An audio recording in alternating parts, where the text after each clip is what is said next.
Assalamualaikum warahmatullahi wabarakatuh. Ya, teman-teman semuanya. Pada kesempatan kali ini kita akan membahas tentang replikasi DNA ya. Jadi, replikasi DNA bisa juga dikatakan sebagai penggandaan DNA. Ya, eh replikasi DNA ini sangat penting ya dilakukan dan pasti terjadi pada setiap organisme hidup. Nah, kapan sih replikasi DNA ini perlu untuk digandakan ya? Nah, di sini bisa teman-teman lihat ada video pendek ya. Ketika satu sel ingin membelah menjadi dua sel ya, yang awalnya misalkan sel ini memiliki 4 kromosom ya, sel anakannya harus memiliki 4 kromosom juga di kedua sel anakannya. Otomatis ya, sel indukannya ini harus menggandakan DNA-nya terlebih dahulu menjadi 8 supaya nanti ketika sel membelah menjadi 2, DNA yang akan dimiliki oleh kedua sel anakannya akan sama dengan yang dimiliki oleh indukannya. Jadi biasanya replikasi DNA ini pasti terjadi sebelum terjadinya pembelahan sel. Nah, secara teori replikasi DNA ini dapat terjadi ya melalui 3 cara. Yang pertama ada konservatif, yang kedua ada semi konservatif, yang ketiga dispersif. Di sini teman-teman bisa lihat perbedaannya. Kalau konservatif ya, DNA lama ini akan menjadi cetakan untuk membentuk DNA yang baru secara utuh ya. Jadi DNA itu tadi dua strand, dua pita. Nah, kedua-duanya ini menjadi cetakan sehingga DNA lama tetap dan DNA yang baru terbentuk. Nah, pada semi konservatif agak sedikit berbeda. Nah, DNA lama ya, dia akan terpisah menjadi 2. Dan nanti baru dari masing-masing DNA indukan yang udah terpisah tadi akan membentuk pasangannya yang baru. Jadi dalam DNA anakan ya itu terdiri dari satu DNA induk atau DNA lama dan satu DNA yang baru. Yang ketiga ada model dispersif. Disperse itu tersebar ya. Di sini kita bisa lihat bahwa DNA yang lama itu akan terpotong-potong, tersegmen-segmen ya, tersebar dan nanti hasil sebarannya itu akan terbentuk komplement atau bagian yang hilang tadi sehingga terbentuk DNA yang utuh kembali. Nah, dari ketiga model replikasi DNA ini ya sudah dibuktikan melalui percobaan bahwa model semi konservatif lah yang paling sesuai ya, yang paling benar seperti itu.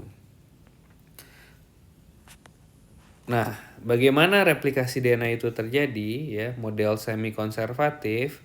Nah, di sini ada prosesnya. Sebelum kita ke proses, kita pahami terlebih dahulu komponen-komponen yang terlibat dalam proses replikasi DNA. Yang pertama ada helikase yang fungsinya sebagai gunting untuk memotong untai ganda DNA menjadi DNA tunggal ya masing-masing. Lalu yang kedua ada DNA polimerase, yaitu enzim yang berfungsi untuk menyusun untaian baru DNA, terutama pada bagian komplemennya.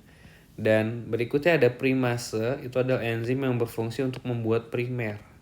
Nah, primer ini apa? Primer ini adalah segmen kecil RNA ya, yang nantinya akan menjadi starting point untuk pembentukan segmen DNA yang baru. Lalu yang terakhir ada leading strand atau untai maju dan ada juga mohon maaf, Ada juga lagging strand, itu untai mundur ya, untai lambat. Nah, tahapan pertama untuk replikasi DNA itu dimulai dengan kerja dari enzim helikase. Di sini enzim helikase yang tadinya untai DNA itu terdiri 2 segmen, ini akan terpisah menjadi 2 ya. Nah, itu tahapan pertama. Tahapan kedua ya, tadi setelah helikase bekerja, maka DNA yang tadinya double strand ya akan terpisah menjadi 2. Lalu setelah itu ya baru nanti ada enzim primase. 1, 2, kita tulis di sini 2. Masih tahapan 2 ya. Ya, enzim primase akan membentuk RNA primer ya. Yang mana nanti RNA primer ini akan menjadi titik awal DNA polimerase untuk membentuk pasangan dari cetakan DNA yang sudah ada ya. Pasangan DNA yang sudah ada, misalkan di sini ya, di untaian DNA yang lama itu adalah A, C, T, G ya. Maka nanti tugasnya DNA polimerase akan membentuk komplemennya. A berarti nanti di sini akan terbentuk T, C terbentuk G, G terbentuk A, G akan terbentuk C, dan seterusnya. Jadi DNA polimerase akan mencari pasangan basa nitrogen yang sesuai dengan DNA template-nya. Setelah itu ya, DNA polimerase akan melakukan proses pemanjangan ya untai DNA ya sampai selesai seperti itu. Nah, DNA polimerase hanya bisa bekerja dari arah 5 ke 3 ya. Kalau DNA yang 153 berarti pasangannya 35.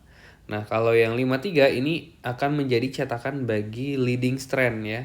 Karena DNA yang baru terbentuk akan terbentuk dari arah 5 menuju 3 gitu.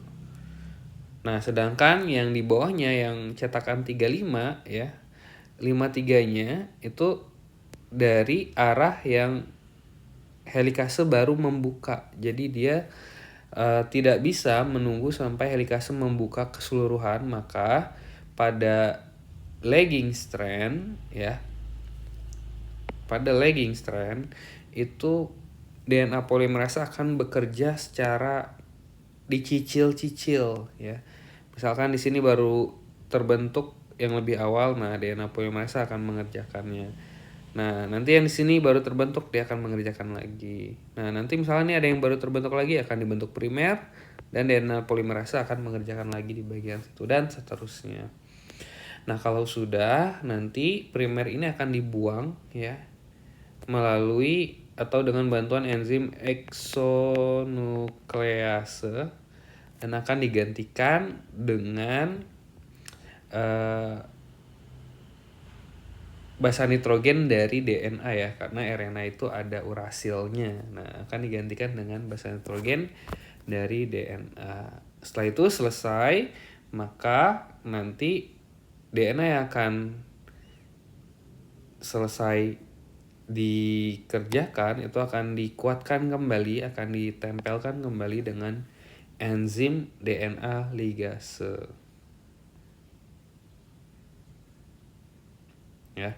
Jadi untuk mudah memahaminya kita harus tahu dulu komponen-komponen yang ada pada proses replikasi DNA ini.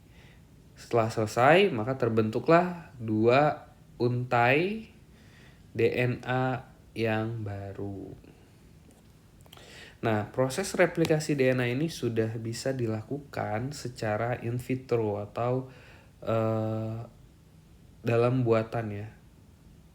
Nah, proses ini dikenal dengan PCR atau polymerase chain reaction ya. Nah, untuk proses yang mirip dengan tahapan replikasi DNA, Dan bahan-bahan yang dibutuhkan juga sama ya.